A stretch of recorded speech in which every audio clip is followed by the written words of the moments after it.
Tonight we're going to talk shipping materials.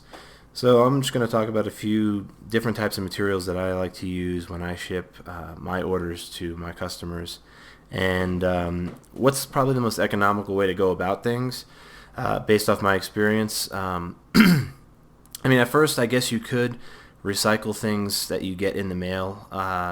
That could work a lot. I have had some issues where it looks kind of sloppy, honestly, when it comes in the mail and when people have done it to me. So it depends on what kind of operation you're running. If you're running a small home-based business and you're just, trying to move merchandise out of your store that you have set up on eBay, I wouldn't recommend using reused products. If you're reused envelopes, I should say, because a lot of the time it's got a bunch of Sharpie on it because you scratched off things. You got labels peeled off that are half ripped off. It just looks sloppy, and you got customers that you're trying to put a professional store together. If you're flipping stuff in your house and you have one item that you're selling and that's the only item you're going to sell of it, and you're just moving stuff out of your house to make extra money or just to move items out of your house. Sure, why not reuse the items, because they're not the expectations are different when you're coming from a professional store perspective. I mean, it looks unprofessional if you're reusing envelopes. I mean, repurposing. This will bring me to my next point, which is repurposing materials to use for packaging. Tissue papers, toilet paper rolls, anything that you could basically use. Cotton balls, whatever you got around your house that is fairly inexpensive that you normally would just use or throw away, or some kind of packaging that might come with something that you buy. Sometimes you buy something and it comes with a large box and a bunch of packaging materials inside the box. You can use all of that to help protect the items. That absolutely is a great idea. I mean, I always reuse all my cardboards that I get when I get my rolling paper boxes in, and I break them down. I'll use the cardboard and roll up some glass papers that have been bubble wrapped, and it's almost like a cocoon of cardboard that goes on the outside of the bubble wrap to help guard the bubble wrap a little bit further. And that leads me up to my next point: poly bags versus bubble wrap bags. I personally think the bubble wrap bags are extremely expensive. I roll with poly bags. They're the cheapest bags that I think you could pretty much mail with that are secure.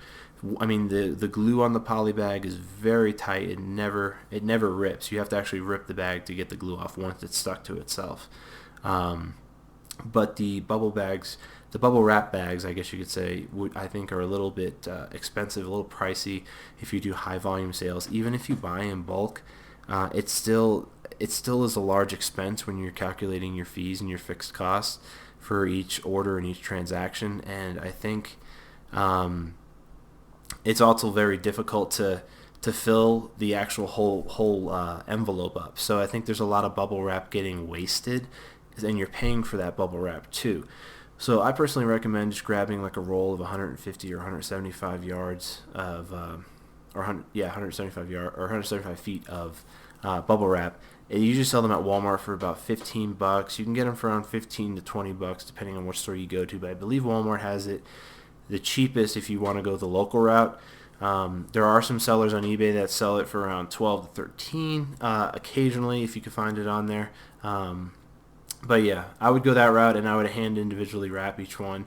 And I tend to use rubber bands when I do bubble wrap, but rubber bands seem to be the best over like tape, because if you have an object inside the bubble wrap and you have to unwrap it and it's taped up, you're going to tend to use a knife, and now you risk either cutting yourself as the customer, or you risk cutting whatever's inside that's being protected.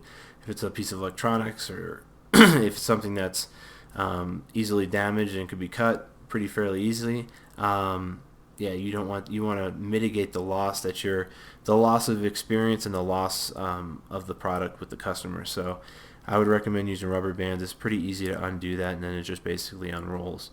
And then if you have some index cards, you can wrap an index card around the bubble wrap depending on the size of the object. If it's small, obviously you could use an index card, or you can just use some cardboard and put the rubber band around that, and that actually really helps guard whatever is inside the bubble wrap, and you'll get like a 99% success rate of your packages delivering unbroken, and you don't have to waste a lot of materials either. So keep that in mind. Keep the poly bags in mind. If you ship with stamps, obviously it's your discretion in regards to what size envelope you use, but shipping with stamps, I would always recommend putting some packaging tape on the opening flap, because a lot of the times they get exposed to different elements flying through different states, different environments. Some can be more humid than others. It could lift the glue up if you have some kind of like a sponge or something that you do to lick it down. I personally tape over my flap. I don't even lick it or get it wet at all. I just tape it because I think that it's gross to be licking envelopes. I mean, it's 2017. I mean, we could probably use other things to get the envelope sealed. So I personally put tape over it just to ensure that everything arrives and nothing gets torn open. And the last thing you need is the corner of one envelope going inside of your envelope and lifting up the flap, and all the merchandise falls out. Especially if you're mailing like a coin or something like that, that would be easy to slide right out because of the weight of it. It just needs to be jarred a little bit and it'll slide right out. And on the front, honestly, I usually print out the addresses like I explained in another video, and then I'll usually cut them out so that the address that is printed out on eBay is printed directly as the customer put it in when they originally set up the account.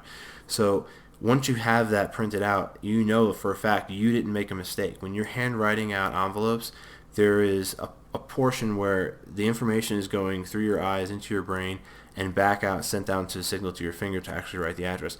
There's a lot of room for error in there. When you're printing something out that's directly the way the customer put it in, you cut it out and you tape it to the outside of the envelope.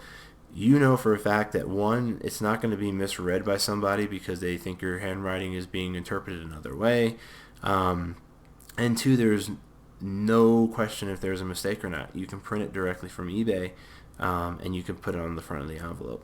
And I would always recommend putting a piece of tape that completely covers that, because again, you can get the corner of another envelope when it's being sorted, and it could lift up your address, and that's the last thing you want. So these are some packaging and shipping material suggestions. I do recommend recycling some shipping materials, depending on how salvageable they are and how appealing they are.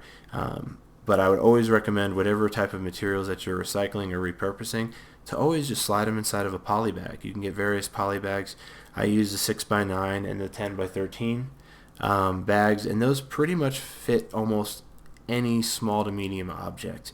You're not going to fit like a shoebox inside the 10x13, obviously, but anything smaller than that pretty much is going to ship in that bag. And that's pretty reasonable for anything that you have around the house that you could be moving, or any type of small products that you could be selling.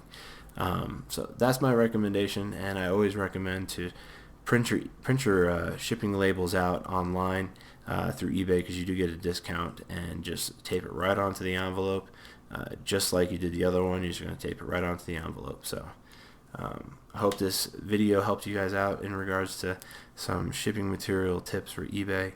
If you have any questions, feel free to leave them down below, and I'll feel free to answer them, and I'll get back with anything that you guys post.